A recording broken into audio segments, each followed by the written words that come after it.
Tara Jacobson, Paperly People. So today we're going to be going through the worksheet for the Realtor SEO for doing your competitive research. And so this is going to follow, what I'm doing is going to follow this exactly. We're actually going to do this box first, right? Then we're going to scoot over here and look at your site and see where you rank. Then we're not going to go through each one of these because it's exactly the same. But then you would go to each of your competition pages that we're going to figure out, right? And then you're going to come back over here to your potential keywords and then find out if there's competing sites and if there's a lot of search traffic per month for that word. So functionally, you're going to be able to do start to finish some real good competitive research on keywords that you might want to target with your SEO, which is search engine optimization. So let's get started, and we're going to start with the top 10 sites listed in Google. And at the bottom of that little area, you'll see are there top ads, meaning this, and they're nicely labeled ads, so you know, and side ads. Now, the reason why it's good to have ads like that are because people pay for those. And if somebody's paying for something, they're only going to do it if it's beneficial to them, if there's a monetary reward for them, because otherwise they're paying and not making any money. So if you find a word that doesn't have any ads, you may think, oh my gosh, this is perfect, there's no ads, but it also probably means it's not a sales keyword, it's more of a informational keyword, just FYI. Okay, so we talked about this a little bit. You'll get a document with all the information about how to do this, but we talked a little bit about Zillow, Realtor.com, Trulia, Homes.com. All of those are big aggregator sites, meaning they pull in all the MLS data and then they have it all there. We can't beat them. Like, they're pulling from every MLS in the United States. So we're not actually trying to compete with them. We're trying to find some real websites. Okay, and so this is a real website, Atlanta Real Estate, Premier Atlanta Real Estate. So we're going to click on this one, and then we would do our searches for this website, okay? All the things that we're going to walk through. So that's going to go right here as one of the top sites. Now, the reason why there's 10 sites listed and little check boxes is I want to know who the top sites are that are my competition, but I may not use them all. I only have room to really, and time, honestly, to research a lot of 4 of them. So I might put them here, but I may not check it and say, hey, this is one I'm really researching. So say this is Keller Williams. Nice, doing well. They're doing a good job. So that would be a site I would definitely look at, right? There's nothing wrong with that site. All those are Redfin, Zip Realty. We'll go to page 2. Now, don't get stressed out because, honestly, we're searching Atlanta real estate, but the chances that we're actually going to try to rank for that right now are slim, right? You saw there was one site on page 1. So we may want to try to rank for something like Atlanta luxury real estate or Atlanta and then the subdivisions and things like that. So you just really want to find some real sites. So Atlanta Pros looks like it's probably a real website. There you go. So you would pick 10 of these real kind of websites to try to find out more information about, okay? And you're going to list those in the top left-hand corner. Next thing you're going to do is you're going to see your site. And this is exactly the same process you're going to do for the competition site. So I'm not going to keep going over and over and over it again till you have to, you know, stick a sharp stick in your eye. You're going to do this exact thing.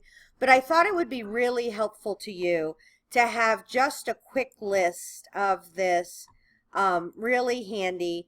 And the reason I was looking over there is I actually have them in a very short form too that I will put in there so that you can see just those sites, okay? It is a lot of different sites. It's competition. You just have to do a little work. You have to data gather from a number of different places. So this is my friend Larry Arth. He's a realtor in Bradenton, but primarily he works with investors and real estate investing. So that's his shtick, right? So what I did was the very first thing, so his URL would be how to buy USA real estate. You're going to put that at the top. Now, for if you only have one site, you may feel funny, like why do I have to write my own domain name? But you may also be trying to find out about a sub page. Like he has some really great sub pages that he may want to try to rank for. He has a really cool real estate investment buyers group page that he may want to target. So you may have your domain name and then, whatever page you're doing research for. Okay. So the very first thing is we want to try to find out how popular it is globally. Okay. So this is how popular is it's number 2,270,060. So it's not for you to feel bad. It just is what it is. You may want to write it down. You may want to look in a few months when you've spent some time really focusing on this and seeing if it goes up or down. Every site, and I've been doing a ton of research because I just wrote the giant blog post, every site I've seen has gone down anywhere between 100,000 and 400,000 places. So I don't know what that's all about. I don't know whether it's a reporting thing.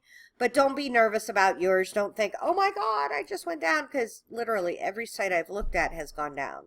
So I don't know whether it's an Alexa thing. And they're wonderful. They do, they let you look up and see what place you are in the world. So it's a free tool. All these tools are free. Okay, so then the next thing you want to do is you want to find out how old the domain name is. And you're going to say webconf's domain age. And so Larry's site is 6 years, 4 months old. So that's a nice period of time, right? That is not a brand new site that he's trying to rank. So as he works on that, he's going to be able to do some things that you maybe can't do if your site is brand new. So you would just put that in domain name. The next thing you want to do is you want to just find out a total number of links, okay? Total number of links. And he has 161. That's okay. Sometimes you'll see you have none or you have one or two. Usually you can get those pretty quickly, but if you have none, then you want to know. And then this is actually kind of neat. You can see who actually links to you and what, how popular they are. So that's always nice. He actually writes for an investor magazine that seems to have some really good page score. So that is really helping him. So that's excellent. And then the last thing you want to do is number of pages. So you're going to do site, and this is on Google, you're going to do site, and then just the domain part of it, not the www, not the HTTP. And so one thing to know is as you go through here, it takes a little while sometimes to get to your site because it's ranking lots of pages. He does not have 2,000 pages on his site. He has about probably, I don't know, 400 or 500. But the thing is, if you do this for all of them, you're still looking at a even platform, right? Because you're not trying to figure out yours and then try to figure out theirs. You're just going to do everybody's this way. And this is kind of a down and dirty trick. The thing you want to do is if you're trying to compete with somebody that has 4,000 pages and you have 4 pages, they're going to win every time because that's what's considered a thin site by Google, meaning you don't have a lot of content. So you want to really take a look at that. And if you're thinking about trying to compete for a keyword, don't do it against a site that has a really disproportionate amount, or know that you can only get to number 2 or 3, that you may never beat that main one, but kind of look at some of the ones lower down, which is why we do for places, because you want to understand that you may not be able to beat everybody, but you can beat some of the people, and what you're trying to do is get more traffic for that one keyword, right? You're going to rank for lots of keywords on your site. And the neat thing is, so say you were trying to rank for Atlanta real estate. You're probably not going to hit the first page, but you may hit a lot of other keywords that are related to that. So that's really cool.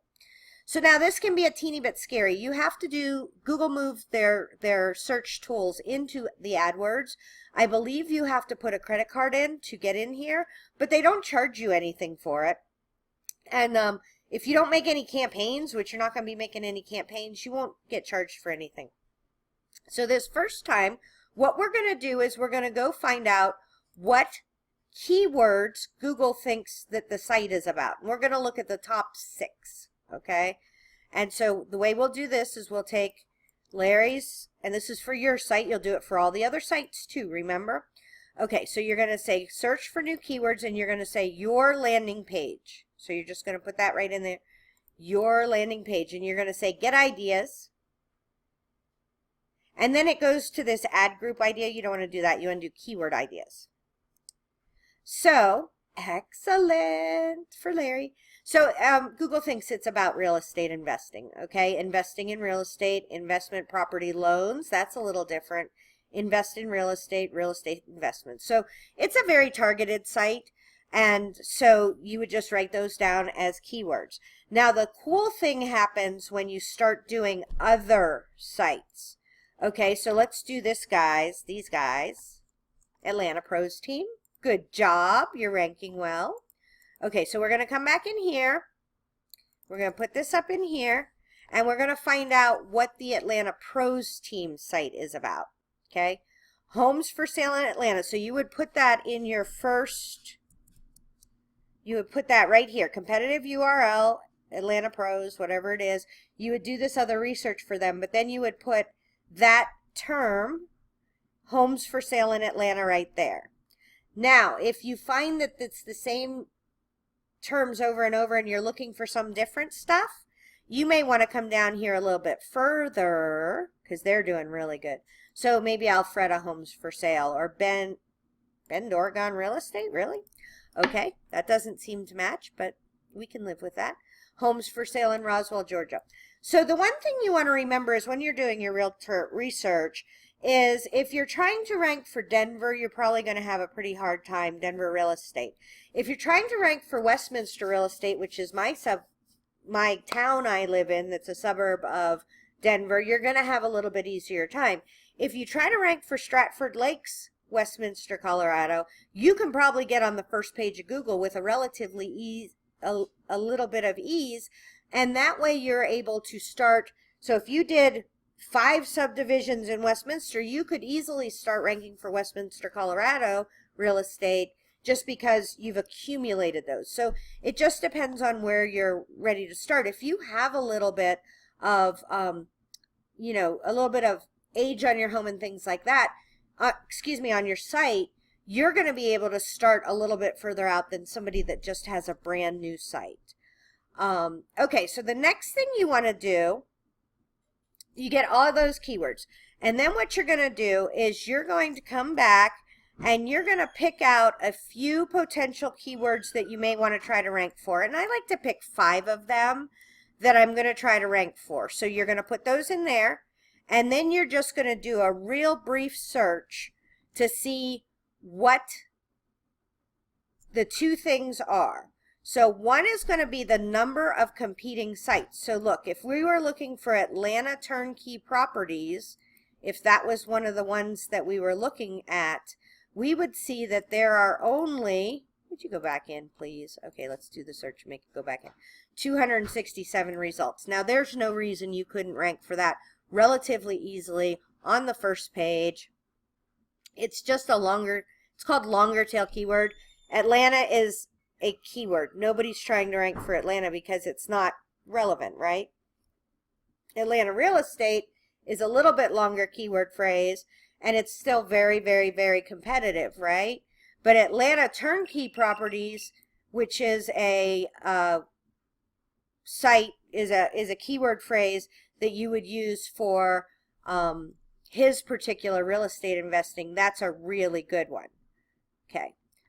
Last but not least, you're going to go to this keyword planner, back to here, tools, AdWords tools, and you're going to do a search here for Atlanta turnkey properties. And for this one, we're trying to find out how many searches are done per month for that term. And there's only 30 done, but think about how highly targeted that is. Those are going to be people who are real estate investors who are looking to buy turnkey properties. Now, I know a lot of times when you see 30, you're like, seriously, I'm doing all this work for just the chance to rank in those 30. Don't forget, you're going to get a lot of keywords on the sides of those, and especially if it's a very relevant keyword. Stratford, okay, let's do it. Okay, Stratford Lakes real estate. Okay, so it's going to be a very low search volume. It says none. Okay, none doesn't mean none. It just means there aren't a ton of them. But I will tell you that the realtor that's my friend that works in my subdivision and who has my house there because we just used my house to make a post, has gotten closed business from that, because people will call her and go, oh, I need to buy a house in Stratford Lakes. I see you're the Stratford Lakes realtor. So hopefully this helps walk you through. If you have any questions about how to fill out the form or how to use any of these tools, please do not hesitate to email me. My email address is tara@marketingartfully.com. Again, that's tara@marketingartfully.com.